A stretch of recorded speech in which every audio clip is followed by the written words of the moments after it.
It's daily snuggles on the sofa or the wagging tail that greets you when you get home. It's hard to imagine life without our pets. Sadly, last month, James Middleton had to face the day all dog owners dread as he said goodbye to his beloved Cocker Spaniel, Ella. Well, as he opens up about the void her death has left, he's joining us alongside Matty Robertson from the charity Pets as Therapy. And good morning to all of you. Welcome. Who have you brought today? Who are these? So I've got Mabel here, and this is her daughter, Isla. I mean, they can't keep their hands off them. Literally can't. They are so gorgeous. So beautiful. They are beautiful, they all are, and your tribute to Ella online was also equally beautiful. You could see the pain you were in, but also the love that was there and how important she was to you.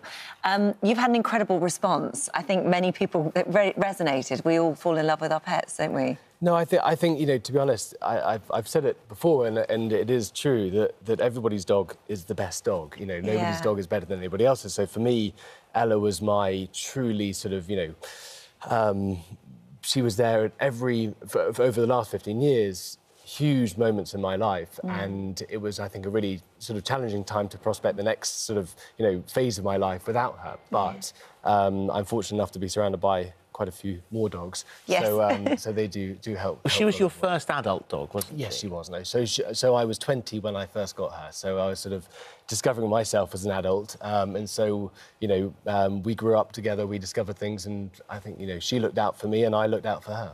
And when you say she looked out for you, I mean, there were tough times. There were very difficult times. I mean, you sort of said you credit her with saving your life, in actual fact, and you talked to her. She was the first person that you really told everything to. No, absolutely. I mean, I think... Sorry. She can come up if she wants to, but I don't know if that's allowed. No, well, it's not really allowed. But, oh, you're not allowed. Well, she is only 6 months. Exactly. You are cute. Okay, you can do whatever you like. But no, it was one of those sort of moments that I realised, you know, when I suffered from clinical depression, Ella came to each and every one of my therapy sessions, and it was during that time I started to recognise the, you know, the power that she had, or the influence that she had in helping me, you know, verbalise some of the thoughts that I was having, but along with just being the consistent in my life at that time, when a lot of my friends and family and people around me were trying to help and wanted to help, but it was difficult for me to let them help. But Ella would sort of, you know, come with a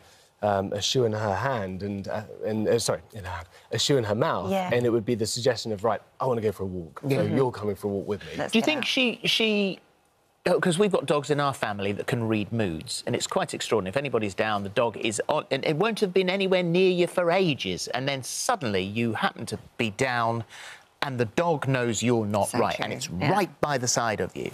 And was it like that? 100%. So she was sort of... There would just be this look that she would have, and the tip of her tail would just wag a little bit, and she would sort of know that there was something, and that she just had to come and nestle herself in. You know, it might be just her resting her head on my knee, or distracting me with something that would, you know, potentially help me stop you know, a really challenging thought, sort of, you know, that I was having, and actually would just distract me, and that would move me on to the sort of, you know, taking her out. You say challenging thoughts. I mean, there were very dark thoughts, and what you say is that she got in the way.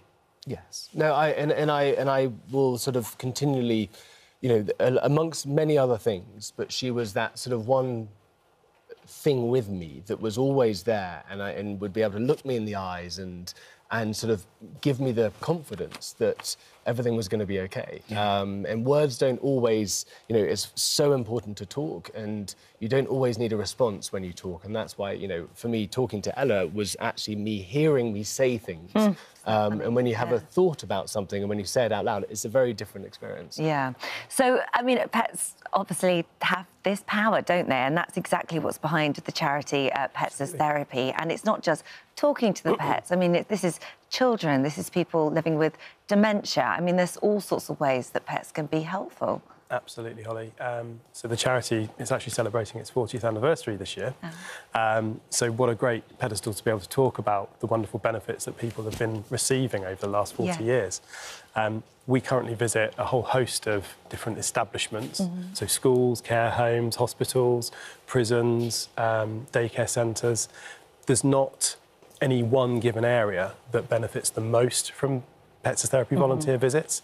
It's literally anywhere where there's a person that needs companion animal therapy, and that's what we are aiming to give. So how does it work? How do you, because all volunteers, so how do you look at your dog and think, you'll be perfect? How do you decide, yeah, everyone loves their dog, but that's not a perfect dog? I would love to have that power myself. Obviously, we have policies and governance in place. So essentially, a pet owner within the UK, a dog owner, that feels their animal has the right temperament, and that's the key. We don't look at the breed, we just look at an animal with the right temperament. So, Mabel here. I know, perfect. You know, she's going to struggle to pass, right? Yeah. Of course not. You already have. No, she's a beautiful example of the sort of temperament that we're looking at.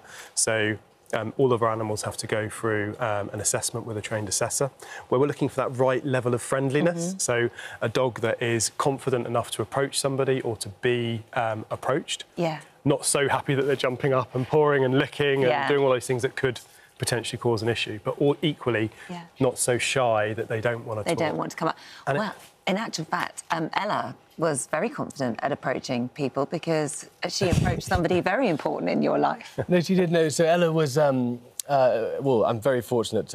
She, introduced me to my now wife, Alisa, and it was, from my trust actually of her that was, I knew that I would, she was able to tell if somebody was interested in saying hello to her, and sort of actually she sort of well, without me noticing, while I was at a restaurant, slipped away from under the table, and the next thing I saw her, she was with this very pretty girl who was saying hello to her, and I went over to say, I'm so sorry, but I hope she's not bothering you, and actually, Alisa turned around and ordered her drinks, thinking I was the waiter. So rather taken aback, I sort of didn't know what to do, so went in and ordered her drinks for her. And yeah, so a few years later, we're married and now living I think one of the other very important things to say is that you have said yourself that, in a way, you were thankful for the depression because that anxiety, what that did when you came out of it, when you were able to get out of it, and you had therapy. I know that your family went with you to therapy. Your sister has been very, very open with supporting charities connected to mental health.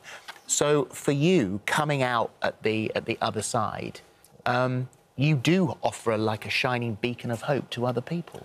Well, I think I would never wish depression on anybody, but I'm pleased I experienced it because of the person I am now, with the comfort of myself. I am, the experience of it was very, very challenging. But on the other side, I feel now I do, talking about it, I have to continually talk about it. It's not going to go away. It will never go away, and it's something that I try to address as frequently as possible, and sharing that story does help me as much as I hope that it does help others. And sometimes, as I've said, it's challenging to speak to the people closest to you because they're almost sort of in front of you, and sometimes you can't look broadly and prospectively. But you were lucky because they were fully involved in all of this, and that is lucky. And I was very lucky that they were willing to be involved and understood that it was a process. There's no quick fix to it, and actually understanding the way that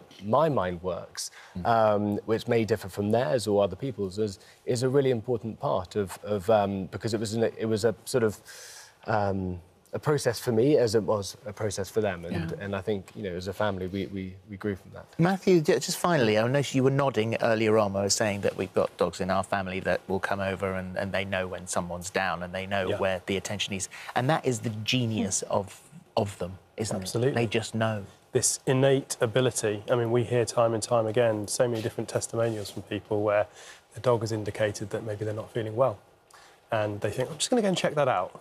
And lo and behold, something wasn't right. Yeah. You can't train that. Same. I want to do it too. Oh, at least it wasn't a, can you keep stroking me, please? So lovely. You are so lovely. Thank She's you got for a lot bringing of them love in. to give. Yeah, They are really just have. You But are for a 6-month-old puppy, like really well behaved. Well, hopefully she's going to follow in her mum's footsteps and will become, you know, when she's of age, a visiting pet dog as well. You're not allowed up here, but you don't tell your And that's what's fantastic is, you know, that I think for me as a you know a pet volunteer, I get so much reward from taking my dogs to visits that get to visit other people, and this is a really bad example. So she's got some training. She's got some training to do before she's ready to go. But it's the reward I get as a volunteer is so fantastic, and I know the dogs get a huge amount of reward, as do the people that we visit. So, thank you. Lovely to see you both. Thank you for bringing them in. Amazing, great. Is it possible to just mention? Yeah. It is our 40th year. If people are interested in learning how to volunteer with us, please visit petsastherapy.org, the website, and you can also learn about joining in with one of our lovely patniks this year. It's a picnic with a difference. I think we'll put all the information on our socials for you as well. You will be. Thank you.